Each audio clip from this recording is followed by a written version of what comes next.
সামান্য এক বেলার পেটের খিদাকে সহ্য করতে পারো না, আর আমার হোসাইন পুরো পরিবারের ৭২ জনকে নিয়ে কারবালায় সন্ত্রাসদের হাতে শহীদ হয়ে নানা দিনের ইজ্জত আবরু ঝান্ডাকে রক্ষা করেছে। জোরে বলুন সুবহানাল্লাহ।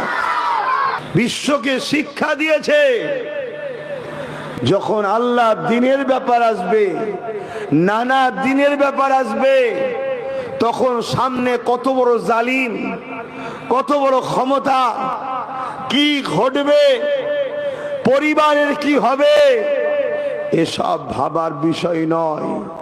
ভাবার তখন একটাই বিষয়, গর্দান চলে যাই চলে যাক, জীবন চলে যাই চলে যাক, নানার মেখে যাওয়া ইনসাফ ইনসানিয়াত নাই, সত্য মানবতা, গরিবের অধিকার, এতিমের অধিকার, বিধবার অধিকার, মানুষের অধিকার, সাম্য শান্তি যে ইসলাম, ওই ইসলামকে বাঁচাবার জন্য সব কুরবান করে দাও। জোরে বলুন সুবহানাল্লাহ।